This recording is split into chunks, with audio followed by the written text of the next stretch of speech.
तो welcome to class में अच्छे होंगे। चलिए शुरू के सेशन में हम आपको जो बताएं के भी पढ़ा और होगा, ठीक है। हिस्ट्री अगर हिस्ट्री करें तो जिसमें रीति है वो एक है उसका, लेकिन हम इस तरह से हम जो फंस जाए, ठीक है, हमारा जो क्वेश्चन है वो फंस जाए। हमें कहीं ना कहीं जो चाहिए, हमारा जो मार्क्स बनना है वो मार्क्स बन जाए, बस बात खत्म। इससे ज़्यादा हमको कुछ नहीं पढ़ना है, इससे ज़्यादा हमको कुछ नहीं उसमें परेशान होने की ज़रूरत नहीं है, ठीक है। तो हम हिस्ट्री में बस उतना ही पढ़ेंगे। दूसरी चीज़, क्वेश्चन को देखते हुए पढ़ेंगे, क्वेश्चन को समझते हुए पढ़ेंगे कि क्वेश्चन कैसे आ रहे हैं, ठीक है। जैसे कि अब हम कह रहा है कि जैसे अगर हम बात करें कि अगर हम पहला ही टॉपिक उठाएं तो वेद के बारे में पढ़ेंगे, तो वेद में वो चीज़ पढ़ेंगे जहाँ से क्वेश्चन बन सकता है, जहाँ से क्वेश्चन बने हैं उसको मैंने देख कर समझ कर फिर उसके बाद वेद का टॉपिक शुरू करने चल रहा हूँ। आज थोड़ा बुखार है और सर्दी जुकाम है, ठीक है। तो कुछ चीज़ें तो शुरू करूँगा लेकिन उतना पढ़ा नहीं पाऊँगा, लेकिन कल से फिर कंटिन्यू आपकी 1 घंटे से ज़्यादा क्लास लग सकती है। लेकिन आपको वही दूंगा, वही चीज़ दूंगा जो पेपर में दिया हुआ प्रीवियस ईयर क्वेश्चन को देखते हुए फिर उस टॉपिक को पूरा आपको रिवीजन कराऊंगा, आपको पढ़ाऊंगा, ताकि आपकी चीज़ें तैयार हो जाए, ठीक है। हम बस यहीं से पढ़ेंगे। उसके बाद पूरी हिस्ट्री को कितने भागों में बांटा गया है वो भी क्वेश्चन को देखते हुए पढ़ाना है, ठीक है। ऐसा नहीं पढ़ाना है कि आपको सिर्फ मतलब एक बहुत बड़ा या घुस घुस के पढ़ाना, नहीं, हमको एकदम डिटेल में नहीं जाना है। हमको ये पढ़ा देना है कि आपका वो क्वेश्चन फंस जाए, क्वेश्चन आपको जो दिखे वो आपको लगे कि आपने पढ़ा है, ठीक है। अगर एक बार भी अगर उसको एक बार रिवाइज किए हैं तो आप एक बार में ही उसको देखे हैं, तो कम से कम आप इतना पकड़ बना ले कि अगर एक बार आपके सामने आ जाए तो आप टिक कर जाए और क्वेश्चन सही हो जाए। तो इस तरह से हमें पढ़ना है, ठीक है। तो हमें आज से प्राचीन भारत के बारे में पढ़ना है। तो प्राचीन भारत के बारे में कैसे पता चलेगा, किस तरह से पता चलेगा, उसके बारे में पढ़ेंगे। तो हमें पढ़ना है प्राचीन भारत। तो प्राचीन भारत के इतिहास के बारे में जानने के लिए जो स्रोत है, प्राचीन भारत के इतिहास के जो स्रोत हैं उनके बारे में पढ़ना है। तो प्राचीन भारत के इतिहास के स्रोत, ठीक है, स्रोत, ठीक है, ये आपको पढ़ना है, ठीक है। अब इसमें किस तरह से, देखिए ध्यान से सुनिएगा। अच्छा, ये चीज अगर बीपीएससी टीआरई 3.4.0 वाले पढ़ रहे हैं उनको भी काम देगा, पहली चीज याद रखिएगा। रेलवे की टीचर भर्ती उसमें भी काम देगा, अंडर ग्रेजुएट ग्रेजुएट भी काम देगा, ग्रुप डी के लिए भी काम देगा इससे, ठीक है। याद रखिएगा ग्रुप डी में तो ये कंफर्म देखिएगा टकराएंगे क्वेश्चन, काफी सारे क्वेश्चन, क्योंकि मैं सारी चीजों को देख कर डिटेल से, तब उसके बाद मुझे कहीं भी दिखा कि अगर इससे रिलेटेड 4 क्वेश्चन बने हैं तो मैं जरूर उसको पढ़ा रहा हूँ। इसीलिए से मैं इससे से शुरू कर रहा हूँ। आपको मैं बहुत ज्यादा इतिहास के बारे में कि इतिहास ऐसे शुरू हुआ फिर यहाँ गया, नहीं भाई। आपको हमको वो देना है जिससे आपका क्वेश्चन फंसे, आपका रिजल्ट बन जाए, बस हमें इससे मतलब है। हमें और नहीं मतलब है कि हम आपको इतिहास पढ़ाने आए हैं, ठीक है। हम इतिहास उतना ही पढ़ाएंगे जितने से आपका क्वेश्चन फंस जाए, आपको चीजें आपकी क्लियर हो जाए, ठीक है। तो समझिएगा, पहले प्राचीन भारत के इतिहास के लिए अगर हम देखें तो हम प्राचीन भारत के इतिहास के जो साक्ष्य हैं वो कहाँ से लेके आएंगे, कहाँ हमें देखने को मिला। तो प्राचीन भारत के इतिहास के बारे में जो साक्ष्य मिले हैं वो 4 जगहों से मिले हैं, मुख्यतः 4 स्रोतों से प्राप्त किया गया है, ठीक है। 4 इसके स्रोत हैं, ठीक है। प्राचीन भारत के इतिहास के लिए, प्राचीन भारत का इतिहास का जो मुख्यतः 4 स्रोत हैं, इसके मुख्यतः 4 स्रोत हैं। क्या है? मुख्यतः 4 स्रोत हैं। ये नहीं पूछेगा कि 4 स्रोत हैं, ठीक है, ये नहीं पूछेगा आपसे, लेकिन हमें ये जानना है कि वो 4 स्रोत कौन कौन से। मुख्यतः अगर हम देखें तो वो 4 स्रोत कौन कौन से, जिससे प्राचीन भारत का इतिहास का हमें क्या चलता है, पता चलता है। मुख्यतः 4 स्रोत कौन कौन से हैं, ठीक है। तो पहला इसमें देखा जाए तो हम कह सकते हैं कि जो धर्म ग्रंथ हैं उनमें देखने को मिला है, ठीक है। धर्म ग्रंथ है उनमें देखने को मिला है। मैं फिर कह दे रहा हूँ, मैं आपको वही पढ़ाऊंगा जिससे क्वेश्चन, मैं प्रीवियस ईयर को क्वेश्चन को देखते हुए पढ़ा रहा हूँ। मैं पूरा इतिहास आपको नहीं पढ़ाने आया हूँ। साफ शब्दों में सुन लीजिए, जिसको यहाँ पर पूरा इतिहास पढ़ना, भाई यहाँ पूरा इतिहास नहीं पढ़ाना है। मैं वो पढ़ाने आया हूँ जो एलटीपीसी पीआरटी टीचर क्लासेस में, पीआरटी टीचर में पूछ लेगा, जो टीजीटी के बच्चे हैं उसमें पूछ सकता है। उसके बाद जो क्या नाम है आपके एनटीपीसी के, फिर ग्रुप डी के, फिर उसके बाद एनटीपीसी ग्रेजुएट के लिए, अंडर ग्रेजुएट के लिए, उसके बाद जो भी तैयारी होने जा रहा है 4.0 उसमें पूछ सकता है, वहां के लिए पढ़ा रहा हूँ। तो इस चीज को ध्यान में रखिएगा, अपने दिमाग में इस चीज को रखिएगा। तो धर्म ग्रंथों से हमें पता चलता है, प्राचीन भारत के इतिहास के बारे में धर्म ग्रंथों से हमें पता चलता है। किससे पता चलता है? धर्म ग्रंथ से पता चलता है। ऐतिहासिक, इसके बारे में और अच्छे से पढ़ाऊंगा, अभी तो सुनते जाइए बस। ऐतिहासिक ग्रंथ जो हैं उनसे पता चलता है, ऐतिहासिक साक्ष्य भी होते हैं, ऐतिहासिक शिलालेख भी हैं, ठीक है, तो उनसे भी हमें पता चलेगा, ठीक है, उनसे भी हमें पता चलेगा। और उसके बाद जो विदेशियों के द्वारा लिखे गए ग्रंथ हैं या विदेशियों के द्वारा जो भी चीजें दी गई हैं, ठीक है, विदेशियों के द्वारा जो विवरण दिया गया वो भी बताता है। तो विदेशियों के द्वारा दिए गए विवरण, ठीक है, ठीक है, ये हो गया दिए गए विवरण, ठीक है, विदेशियों के द्वारा दिए गए विवरण। और पुरातत्व साक्ष्य, ये तो एकदम मस्ट है भाई, इस पर तो हम डिटेल से आपको पढ़ाएंगे और इससे जो क्वेश्चन फंसे हैं, जो क्वेश्चन आए वो दिखाएंगे भी, ठीक है। पुरातत्व संबंधी, ठीक है, ठीक है, पुरातत्व संबंधी तथ्य, ठीक है। इस पे तो जो आपको क्वेश्चन आए हैं ना वो उठाकर आपको दिखाऊंगा, ठीक है, पूरा आपको दिखाऊंगा। साक्ष्य लिख सकते हैं, साक्ष्य, ठीक है। ये चार जो हैं आपके कह सकते हैं कि इन चार से हम क्या कर सकते हैं, हम निकाल सकते हैं, भारत के इतिहास के बारे में समझ सकते हैं, भारत के इतिहास के बारे में समझ सकते हैं। अब इसी चार में से एक एक को उठाएंगे, एक एक के बारे में जो इम्पोर्टेंट दिया हुआ है सब के बारे में पढ़ेंगे। अगर हम बात करें तो सर्वाधिक प्राचीन ग्रंथ कौन सा है जो भारत के इतिहास का वर्णन करता है, तो याद रखिएगा सर्वाधिक प्राचीन, अगर क्वेश्चन पूछ लिया कि वह कौन सा ग्रंथ है जो सर्वाधिक प्राचीन है, जो भारत के इतिहास का विवरण देता है, तो वो है वेद है। क्या है आपका? वेद है, ठीक है, वो क्या है आपका? वेद है, जो क्या कर रहा है, उसका विवरण दे रहा है, ठीक है, क्या कर रहा है? विवरण दे रहा है, ठीक है। इससे आपको मैंने कहा ना, आप बस खाली अगर आप लिख नहीं सकते हैं तो बस वीडियो को एक बार दो बार देख लीजिए, देख लेंगे तो याद हो जाएगा। क्या हो जाएगा? देख लेंगे तो सिर्फ याद हो जाएगा, क्योंकि इतनी बार दोहरा दूंगा मैं कि आपको देख लेने से ही सिर्फ याद हो जाएगा, ठीक है। अब हम पढ़ने चल रहे हैं वेद। क्या पढ़ने चल रहे हैं? वेद के बारे में पढ़ने चल रहे हैं। और ये क्या है? प्राचीन धर्म ग्रंथ है। यह क्या है? प्राचीन धर्म, ठीक है, प्राचीन धर्म ग्रंथ है, ठीक है। यह सबसे प्राचीन धर्म ग्रंथ है, ठीक है, ये सबसे प्राचीन धर्म ग्रंथ है, ठीक है, याद रखिएगा, ये सबसे प्राचीन धर्म ग्रंथ है, ठीक है। अब इसके संकलन कर्ता पूछ सकता है, क्वेश्चन बन सकता है, इसके संकलन कर्ता कौन है, ठीक है, संकलन कर्ता कौन है, ठीक है, इसके संकलन कर्ता कौन है। ध्यान से सुनिएगा, सिर्फ नजर गड़ाए रखिए, सिर्फ दिमाग यहाँ रखिएगा, कान खुले रखिएगा, क्वेश्चन बन जाएंगे, ठीक है। बहुत ज़्यादा परेशान होने की ज़रूरत नहीं है, ठीक है, बहुत ज़्यादा परेशान होने की ज़रूरत नहीं है। इसके जो संकलन करता है उनके बारे में सुनिए ध्यान से।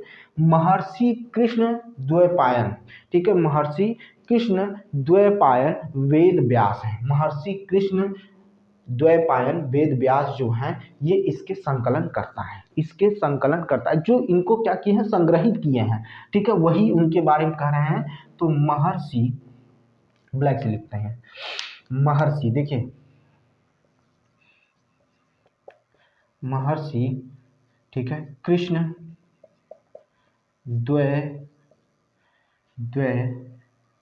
द्वैपायन, ठीक है, वेद व्यास,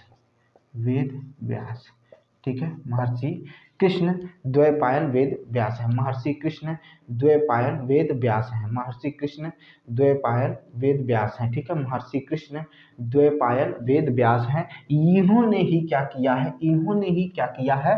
संकलन किया है। किसका? वेद का संकलन किया है। किसने किया है?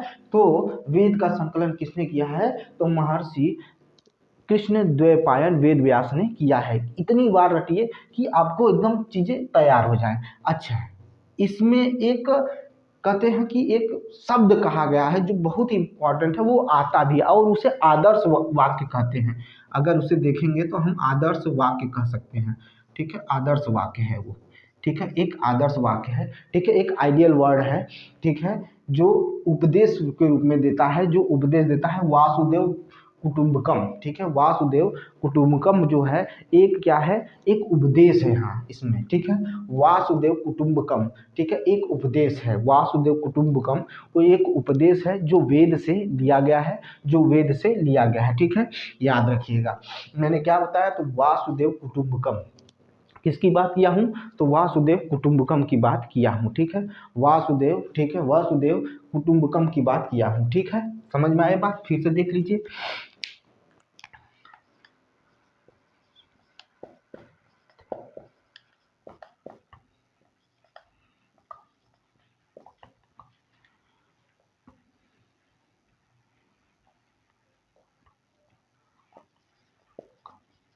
ठीक है, वासुदेव कुटुम्बकम, ठीक है। वासुदेव कुटुम्बकम के बारे में हम क्या करेंगे, जानेंगे। वासुदेव कुटुम्बकम के बारे में हम जानेंगे, ठीक है। वासुदेव कुटुम्बकम ये उपदेश दिया गया है, ठीक है। ये क्या किया गया है, उपदेश दिया गया है, ठीक है।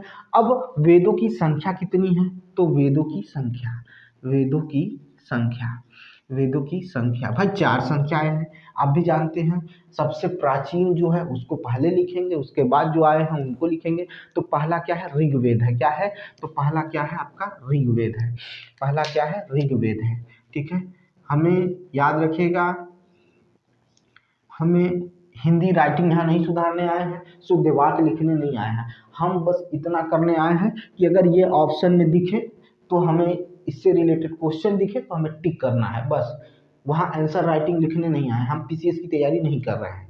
हम बस अपना कहते हैं कि कम समय में ज़्यादा स्कोर करने की कोशिश में लगे हैं, उसी के लिए हम इसको पढ़ रहे हैं ताकि आपका रिवीजन हो जाए, ठीक है। बाकी आपकी मर्जी। यजुर्वेद, ठीक है, यजुर्वेद, ठीक है। ऋग्वेद, यजुर्वेद, फिर सामवेद। साम का मतलब होता है संगीत, इसकी भी बारे में चर्चा करेंगे, ठीक है। सामवेद, ठीक है, ऋग्वेद, यजुर्वेद, सामवेद, ठीक है। अथर्ववेद, फिर क्या होता है, अथर्ववेद होता है, क्या होता है, अथर्ववेद होता है, ठीक है। हम क्या पढ़ेंगे, अथर्ववेद, ठीक है।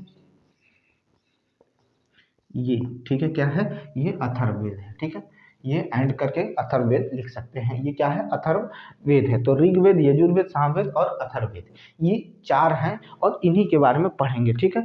चारों वेदों को क्या कहा जाता है, इन चारों वेदों को हम क्या कह सकते हैं, तो इन चारों वेदों को संहिता कहते हैं। चारों वेदों को क्या कहा जाता है, संहिता कहा जाता है।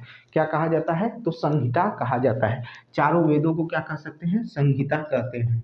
क्या कहते हैं, संहिता कहते हैं, ठीक है। इन चारों वेदों को क्या कहा जाता है, संहिता कहा जाता है। आज हमारे यहाँ बारिश हो रही है भाई, ठीक है। उसी बारिश का नतीजा है, ठीक है, जिसकी वजह से बुखार हुआ है और जुकाम उखाम सब पकड़ लिया, भीग गए थे थोड़ा, ठीक है। तो ये क्या है, वेदों की संख्या क्या है, ऋग्वेद, यजुर्वेद, सामवेद और अथर्ववेद। और ये क्या है, इन्हीं चारों वेदों को क्या कहा जाता है, संहिता कहा जाता है।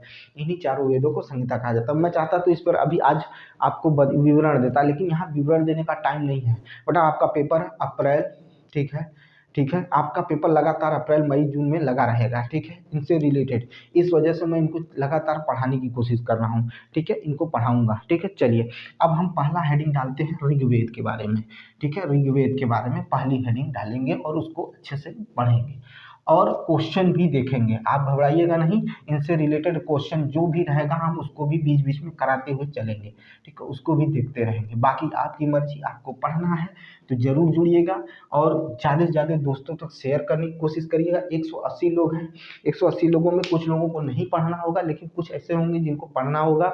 वो खोज रहे होंगे कि कोई प्रैक्टिस कराने वाला मिल जाए, कोई थोड़ा सा आपको समझाने वाला मिल जाए, थोड़ा सा रिवाइज कराने वाला मिल जाए, तो उनके लिए लाभदायक है। तो उनको प्लीज़ जोड़ दीजिएगा, उनको शेयर कर दीजिएगा ताकि उनको कम से कम ये मिल जाए, ठीक है। चलिए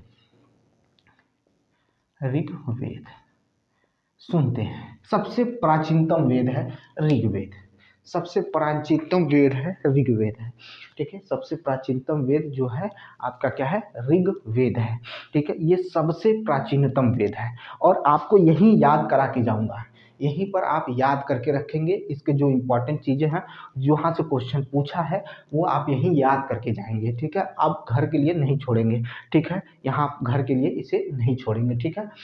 इसमें क्या है, ऋचाओं के क्रमबद्ध, ठीक है, ध्यान से सुनिएगा, ऋचाओं के क्रमबद्ध ज्ञान के संग्रह को ऋग्वेद कहते हैं। ऋचाओं के क्रमबद्ध ज्ञान के संग्रह को क्रम के साथ, ठीक है, ज्ञान के संग्रह को क्या कहते हैं? ऋग्वेद कहते हैं। क्या कहते हैं? ऋग्वेद कहते हैं। ठीक है, तो मैंने क्या कहा? ध्यान से सुनिएगा, फिर एक बार सुनिएगा। बार बार दोहराने का सिर्फ एक कारण है, ताकि आपके दिमाग में बढ़ जाए, आपको लिखना न पड़े, आपको रटना न पड़े।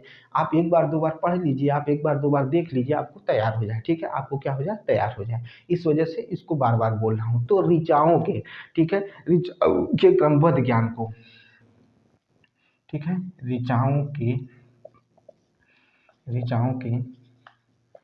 क्रमबद्ध ज्ञान को, ठीक है। और याद रखिएगा, इसमें जितनी भी चीजें हैं वो अलग अलग बुक से मैंने स्टोर करके रखा है। ऐसा नहीं है कि सब कह दे कि आप लूसेंट से पढ़ लीजिए, आप एनसीईआरटी में, मुझे जहाँ जहाँ से डाटा कलेक्ट करना पड़ रहा है मैं कलेक्ट करके पढ़ा रहा हूँ। ठीक है, ये इसमें ऐसा नहीं है कि सिर्फ एक जगह से है, मैंने क्वेश्चन भी देखा है, खोजा है, तब पढ़ा रहा हूँ। ठीक है, ऐसा नहीं है कि सिर्फ एक जगह से दिया हुआ, नहीं भैया, इसमें एक जगह से कुछ चीजें नहीं है।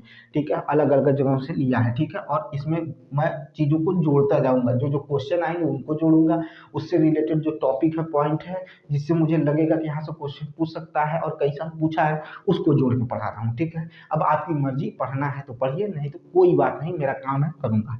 ठीक है, तो ऋचाओं के क्रमबद्ध ज्ञान को, ठीक है, ज्ञान को या ज्ञान के संग्रह को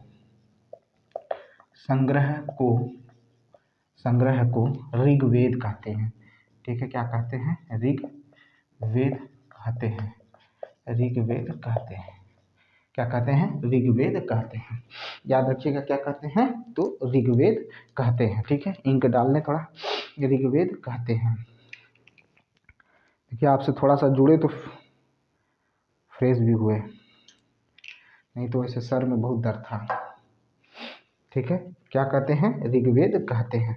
अब इसमें हमें पढ़ना है कि इसमें आपके, ठीक है, इसमें आपके जो क्या कहते हैं, हम संख्याओं के बारे में पढ़ेंगे, कौन कौन सा, जैसे ऋचाएँ कितनी हैं, ठीक है, मंडल कितने हैं, ठीक है, सुक्तियाँ कितनी हैं, ये सब पढ़ना हमको, ये सब हमको क्या करना है? पढ़ना है। ये तीनों चीज़ों को इसमें पढ़ना है। ठीक है, तो अगर हम बात करें, तो अगर हम इसको ऐसे देखें तो हम इसमें 3 चीज़ें कर सकते हैं। ये 3 चीज़ों से हुआ है। ठीक है, ये 3 चीज़ों से।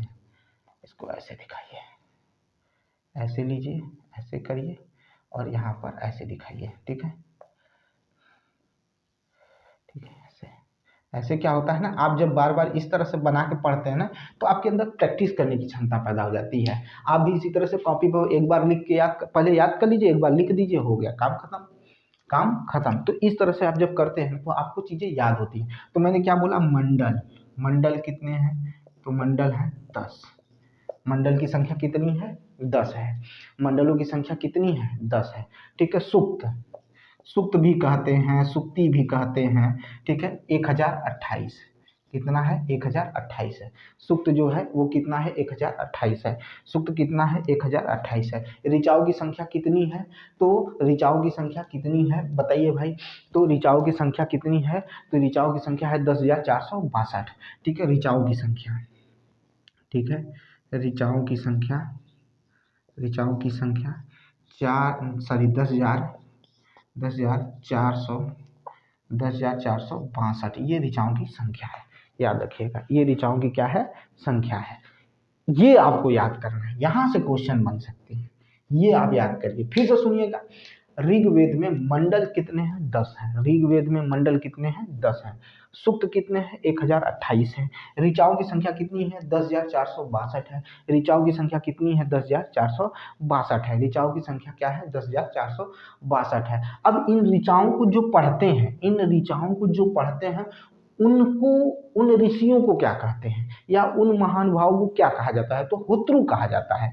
यानी जो ऋचाओं का अध्ययन करते हैं, जो इन ऋचाओं को, ठीक है, इन ऋचाओं को पाठ, इन ऋचाओं का जो इन ऋचाओं का पाठ करते हैं,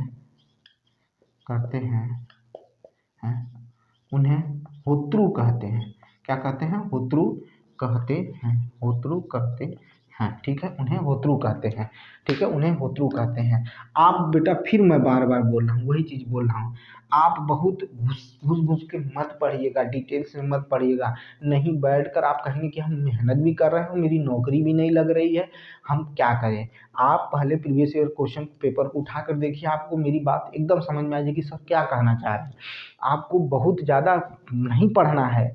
आप टीसीएस का करिएगा, यूपीएससी की तैयारी करिएगा तो खूब पढ़िएगा, लेकिन आप अभी क्या पढ़ रहे हैं, आपको बस एक छोटी सी नौकरी पानी है, ठीक है, और वो नौकरी, छोटी सी नौकरी बहुत बड़ी है, और उस बड़ी के लिए स्मार्ट पढ़ना पड़ेगा। आपको बहुत ज़्यादा घुस घुस के नहीं पढ़ना है, ठीक है। आपको बस इतना पढ़ना है कि जिसकी वजह से आपका क्या हो जाए, निकल जाए, आपका क्या हो जाए, एग्जाम बन जाए, बस इतना याद रखिएगा, इतना याद रखिएगा। 10 मंडल है। अब इस 10 मंडल में कुछ चीज़ इंपॉर्टेंट है जिनके बारे में हमें पढ़ना है। 10 मंडल में कुछ इंपॉर्टेंट है, इसके बारे में पढ़ना। फिर से सुन लीजिए। ऋग्वेद, ऋचाओं के क्रमबद्ध ज्ञान के संग्रह को ऋग्वेद कहते हैं। मंडल 10 है, सूक्त 1028 है, और 2462 जो है वो ऋचाओं की संख्या है। अब मंडल में पढ़ लेते हैं। इसमें हम आपको बहुत आराम से और आसानी से चीज़ों को समझाएंगे, जो बहुत फेमस है, जो पूछी जाती हैं, उनके बारे में बात करेंगे, ठीक है, उनके बारे में बात करेंगे, ठीक है, उसमें बात करेंगे। इसमें से तीसरे मंडल के बारे में पूछा जाता है, ठीक है, तीसरे मंडल, ठीक है, तीसरे मंडल में, तीसरे मंडल में क्या पूछा जाता है, तो तीसरे मंडल में पूछा जाता है जो विश्वामित्र द्वारा क्या हुआ है, ये तीसरा मंडल जो है विश्वामित्र द्वारा क्या किया गया है, रचित किया गया है। किसके द्वारा किया गया है, तो विश्वामित्र द्वारा। किसके द्वारा किया गया है, विश्वामित्र द्वारा रचित ऋग्वेद के तीसरे मंडल में सूर्य देवता जो है, ठीक है, ये तो पहली बात तो किसके द्वारा है, तो किसके बारे में बता रहा है, विश्वामित्र द्वारा रचित है। विश्वामित्र द्वारा क्या है, रचित है। विश्वामित्र द्वारा क्या किया गया है, रचित किया गया है, रचना की गई है तीसरे मंडल की, और उसमें क्या किया गया है, सूर्य के जरिए, सूर्य देवता के जरिए, ठीक है।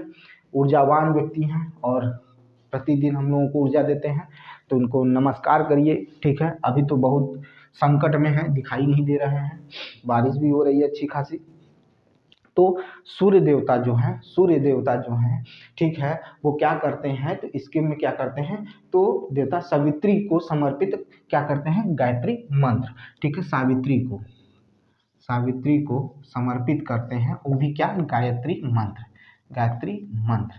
अब आपसे क्वेश्चन क्या पूछेगा, बताइए भाई, 10 मंडलों में से तीसरे मंडल में गायत्री मंत्र, तीसरे मंडल में गायत्री मंत्र किसको समर्पित है, तो सावित्री को समर्पित है। किसके द्वारा, सूर्य देवता के द्वारा। कौन किया है, विश्वामित्र किए हैं, ठीक है। इस तरह से पढ़िए, इस तरह से समझिए, चीजों को समझेंगे तब मजा आएगा, ठीक है। अब इसी में पूछेगा, इसी में 10वां मंडल सबसे बड़ा मंडल है। 10वां मंडल सबसे बड़ा मंडल है, इसी में समर्पित 10वां मंडल जो है वो सबसे बड़ा मंडल है। 10वां मंडल जो है वो सबसे बड़ा मंडल है, ठीक है। 10वां मंडल जो है सबसे बड़ा मंडल है। क्यों बड़ा है, इसी में जो है क्या किया गया है, बांटा गया है, ठीक है। व्यक्ति के कर्म के अनुसार उनकी जाति को बांट दिया गया है, ठीक है। व्यक्ति के कर्म के अनुसार, ठीक है, जन्म के अनुसार नहीं, कर्म के अनुसार। यहाँ इस समय तक जाति नहीं थी भाई, अनुसार, व्यक्ति के कर्म के अनुसार, व्यक्ति के कर्म के अनुसार, ठीक है, उन्हें किसमें बांट दिया गया है, उनको किसमें बांट दिया गया है, जाति में बांटा गया है, ठीक है, जाति में बांटा गया है, किसमें, 10वें मंडल में, और ये बड़ा भी है, याद रखिएगा। तो वही चीज़ है, अगर आप देखेंगे तो कहेंगे कि जो पुरुष ब्रह्म हैं, उनके भुजाओं से, फिर उनके क्या कहते हैं, मुख से, फिर उनके पैर से, ठीक है, इस तरह से क्या है, इनकी क्या की गई है, इनका वर्णन किया गया है, ठीक है। ब्राह्मण, क्षत्रिय, वैश्य, शूद्र, ठीक है, जांघों से, चरणों से, इस तरह से क्या कर दिया गया है, बांट दिया गया है। ये आम बात है, ये नहीं पूछने वाला है, ठीक है, ये नहीं पूछने वाला है, ठीक है। अच्छा, एक चीज पूछेगा भाई, एक चीज बहुत इंपॉर्टेंट है, ठीक है, एक चीज बहुत ही इंपॉर्टेंट है, ठीक है।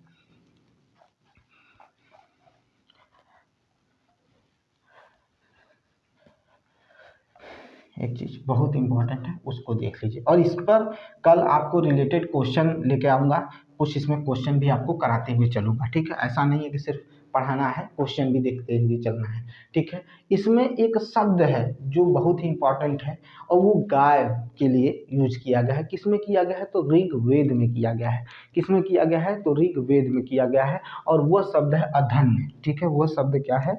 अधन्य है। क्या है वो शब्द? क्या है? अधन्य है। ये शब्द देखिए, अधन्य, ठीक है। अधन्य का मतलब समझिए, वह जिसका वध नहीं किया जा सकता, जिसका वध नहीं किया जा सकता। और यानी इसका मतलब है जिसका वध नहीं किया जा सकता है, तो वह शब्द किसको संबोधित है? तो गाय को संबंधित है। वह जिसका वध नहीं किया जा सकता, नहीं किया जा सकता,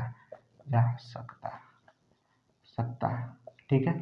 बाकी भाई सकता, आप सिर्फ एक ही जीव गाय को ही माता मत समझिए, सभी जीवों का वध नहीं किया जा सकता है, वह अशोभनीय है और कहा जाए तो ठीक नहीं है।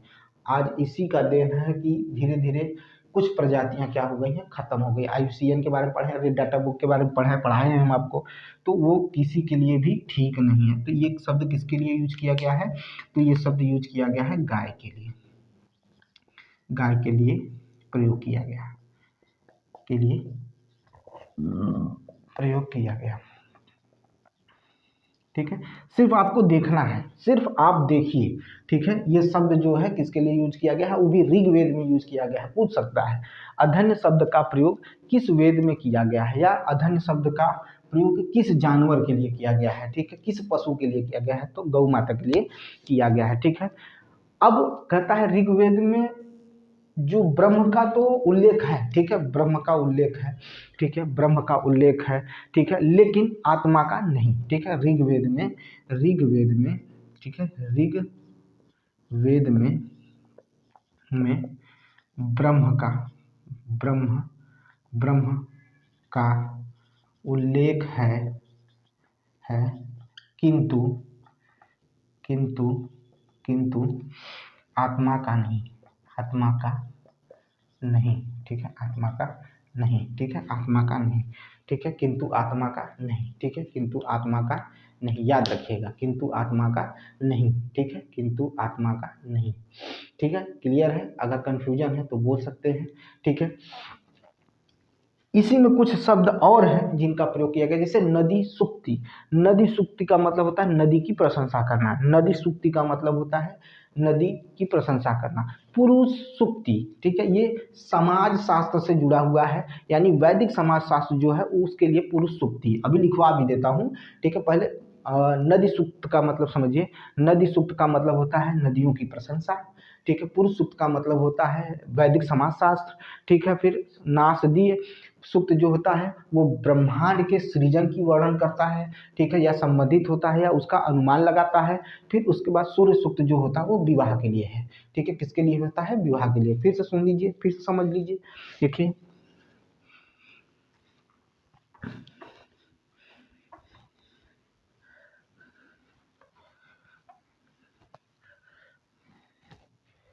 ध्यान से सुनिए। नदी सूक्त, इसमें क्या है? नदी सूक्त में है नदियों की प्रशंसा, नदियों की प्रशंसा, ठीक है, नदियों की प्रशंसा पहला हो गया। दूसरा क्या है? पुरुष सूक्त, पुरुष सूक्त, ठीक है, पुरुष सूक्त, ठीक है, पुरुष सूक्त, ठीक है। वैदिक समाजशास्त्र, वैदिक समाज शास्त्र, ठीक है, वैदिक समाजशास्त्र, ठीक है। पुरुष सूक्त, नदी सूक्त, पुरुष सूक्त, फिर उसके बाद क्या है? नासदी सूक्त, नासदी सूक्त, नासदीय सूक्त, ठीक है, यानी ब्रह्मांड के सृजन का वर्णन या अनुमान, ब्रह्मांड के सृजन का अनुमान, ठीक है, ब्रह्मांड के सृजन का अनुमान, ठीक है, ब्रह्मांड के सृजन का अनुमान, ठीक है, ब्रह्मांड के सृजन का क्या है? अनुमान है, ठीक है, ब्रह्मांड के सृजन का अनुमान। फिर सूर्य सूक्त, सूर्य सूक्त विवाह के लिए है, किसके लिए है? विवाह के लिए है, विवाह के लिए, ठीक है, विवाह, ठीक है, किसके लिए है? विवाह। और विवाह क्या? तो विवाह श्लोक के लिए है।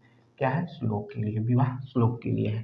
किसके लिए है? विवाह श्लोक के लिए है, ठीक है, विवाह श्लोक के लिए। फिर से समझिएगा, ऋचाओं के क्रमबद्ध ज्ञान की संग्रह को ऋग्वेद कहते हैं। नदी सूक्त नदियों की प्रशंसा, पुरुष सूक्त वैदिक समाज शास्त्र, फिर उसके बाद नासदी सूक्त जो ब्रह्मांड के सृजन का अनुमान, फिर सूर्य सूक्त जो होता है विवाह श्लोक होता है। क्या होता है आपका? विवाह श्लोक होता है। याद रखिएगा, क्या होगा? विवाह श्लोक होगा। देख लीजिए, देखिए ध्यान से सुनिएगा। वामना अवतार, ठीक है, यानी वामन भगवान श्री हरि का मनुष्य के रूप में इस धरती पर प्रकट होना, और वामना अवतार के 3 पगों का जो व्याख्यान किया गया है वह ऋग्वेद में किया गया है। किसमें किया गया है? ऋग्वेद में किया गया है। फिर से समझिएगा क्या कह रहा हूँ, ऋग्वेद में ही वामना अवतार, ठीक है, के 3 पगों का व्याख्या किया गया है, ठीक है, 3 पगों का या 3 भागों की क्या की गई है? व्याख्या की गई है। किसमें की गई है? तो इसी में की गई है, ऋग्वेद में की गई है, ठीक है।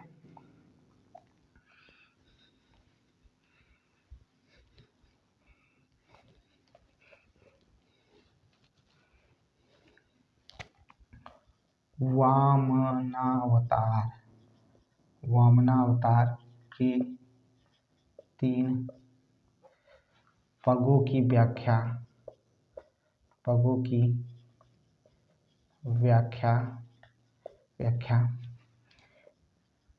ऋग्वेद में की गई है, की गई है, की गई है, ऋग्वेद में की गई है, ठीक है, ऋग्वेद में की गई। अब वामना अवतार यानी भगवान वामन, ठीक है, यह एक श्री हरि के ही अवतार थे जो मनुष्य के रूप पर प्रकट हुए थे। इनके पिता का नाम वामन ऋषि था। सुन लीजिए, यहाँ से क्वेश्चन नहीं आएगा, सुन लीजिए, वामन ऋषि था, माता का नाम अदिति था, पिता का नाम, ठीक है, वामन, भगवान वामन, भगवान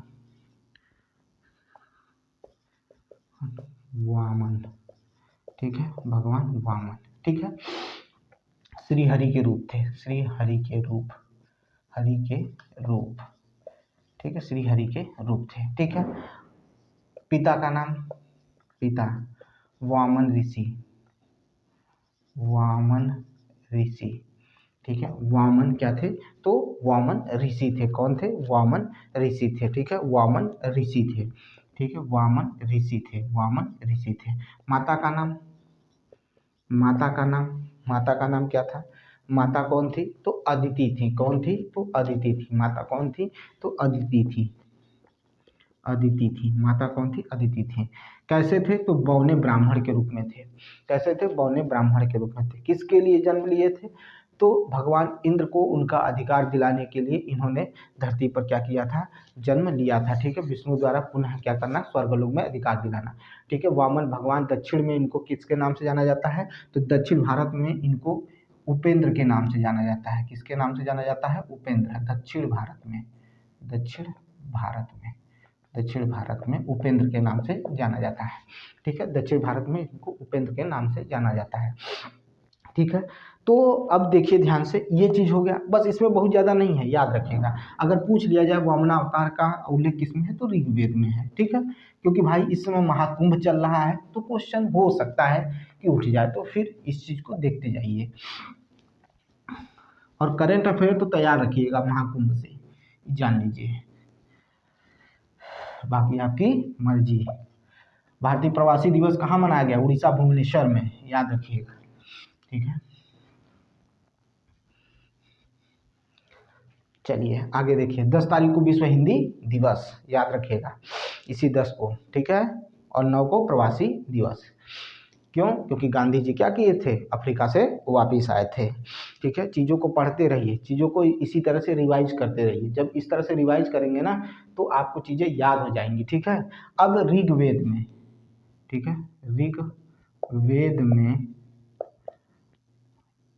ठीक है, वेद में इंद्र के लिए, इंद्र के लिए, के लिए, इंद्र के लिए, ठीक है, इंद्र के लिए, ठीक है, इंद्र के लिए और सूर्य प्रभु भगवान सूर्य के लिए, ठीक है, या अरे सॉरी सूर्य कह रहा है, अग्नि के लिए, किसके लिए, अग्नि के लिए, ठीक है। ऋग्वेद में इंद्र के लिए 250 तथा तथा अग्नि के लिए, ठीक है, अग्नि के लिए 200 ऋचाओं का 200 ऋचाओं का उल्लेख किया गया है, उल्लेख किया गया है, ठीक है। पूछ सकता है भाई इंद्र के लिए कितने ऋचाओं को, तो 250, और अग्नि के लिए 200 ऋचाओं का क्या किया गया, उल्लेख किया गया है, ठीक है, उल्लेख किया गया है। आज बस इतना ही रहने देते हैं क्योंकि आज शुरुआत थी, तो ऋग्वेद के बारे में हम लोग जानिए। अभी ऋग्वेद के बारे में बाकी है, अभी ऋग्वेद के बारे में बाकी है, लेकिन कल इसके बारे में कुछ और तथ्य हैं उनके बारे में जानेंगे। अगर आपको मेरा वीडियो अच्छा लग रहा है, अगर लग रहा है कि आज जो शुरुआत हुई है, तो प्लीज़ जुड़ने की कोशिश करिए, मेरा मनोबल बढ़ाइए, क्योंकि आप अगर मुझसे जुड़ेंगे, जब आपकी संख्या बढ़ेगी तो मुझे और मेहनत करने में मज़ा आएगा, और आपको मुझे पढ़ाने में आनंद आएगा, और आपको सफलता दिलाने में आनंद आएगा, ठीक है। ये चीज़ याद रखिएगा। तो बस इस वजह से, इस कारण से शेयर करिए, सब्सक्राइब करिए मेरा चैनल, और ज़्यादा से ज़्यादा लोगों तक शेयर करिए, और कमेंट जरूर करिएगा, ठीक है। मिलते हैं नेक्स्ट वीडियो में, बहुत बहुत धन्यवाद।